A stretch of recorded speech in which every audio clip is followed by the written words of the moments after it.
Hello, Earth and Space Science students. Today you will begin a 2-day mountain and plate boundary mapping summative. So it is going to be an opportunity for you to improve your grade going into the final stretch of second quarter. So when you click on this link, it's going to take you to a document. So be sure you read the instructions very carefully. Make sure that you know what you're plotting. The idea here, you're going to plot a series of mountain ranges around the world using maps on here and then transferring them to another map on here. You're also going to locate ocean ranges or ridges or rises underneath the ocean. The maps you're going to use, this is where you plot both the plate boundaries and the mountain ranges around the world, both on the continents, which are typically shown in brown, and underneath the ocean, which is kind of this whitish blue area. These are kind of the underwater ridges and rises. If you go down the page, you're going to use the physiogeographic map, which will have all the ridges. So here, for instance, the East Pacific Rise, Mid-Atlantic Ridge, Indian Ridges, etc. You can zoom in on these as necessary because there are sometimes they need to read things in large print so you can see where they are. So Control plus allows you to zoom in, and then Control minus shrinks it, or Control 0 returns your zoom to normal. So with that, you're going to find your mountain ranges both on continents and beneath the seas on that map, and then you're going to plot the relevant plate boundaries for the mountain ranges. Now, the instructions want you to color code, and so what I'm going to do here is just choose the Andes Mountains, and I'm going to locate them on the map, and I'm just going to choose purple because that's my color right now. And what I will do is then go down here to see where the Andes Mountains are, and here I see the Andes Mountains. Again, this whole stretch of brown is all the Andes Mountains. You want to make sure you label the entire extent. And so now that I know they're there, they're very nicely defined here. So I'm going to kind of circle the Andes. And then eventually you'll make a key somewhere on your page that says text box, Andes.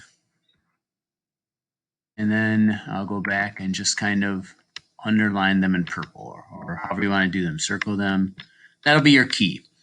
Okay? And you'll do that for the other mountain ranges listed, and then anything underneath the ocean as well. Next thing you'll do is go down to the plate boundary map, and I'll probably use black for my color here.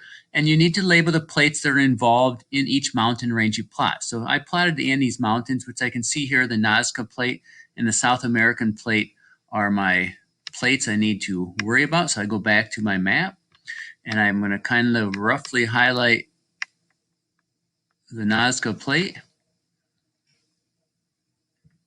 and the South American Plate. Again, kind of approximate where stuff is based on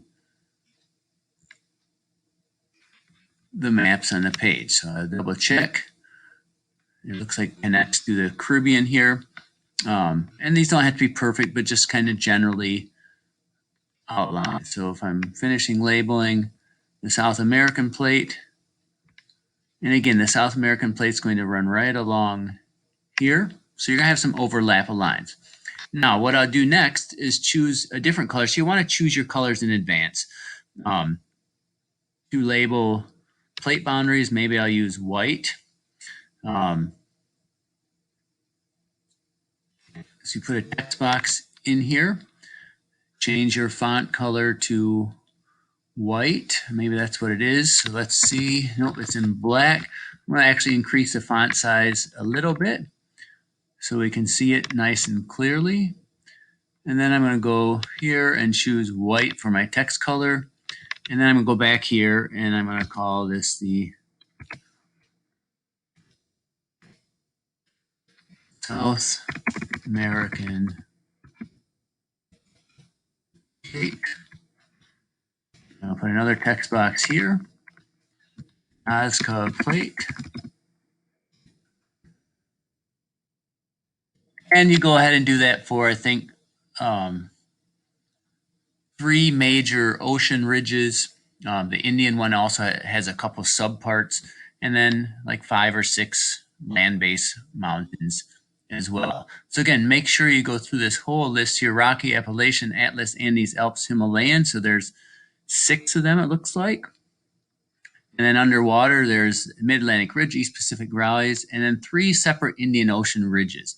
So each of those ridges and mountain ranges should be a different color, but that's kind of the general idea here. And then once you're done, you'll go back in and you'll do some labeling on the map using the vocabulary concepts from this unit as well as last unit. If you have questions, reach out. All the best to you.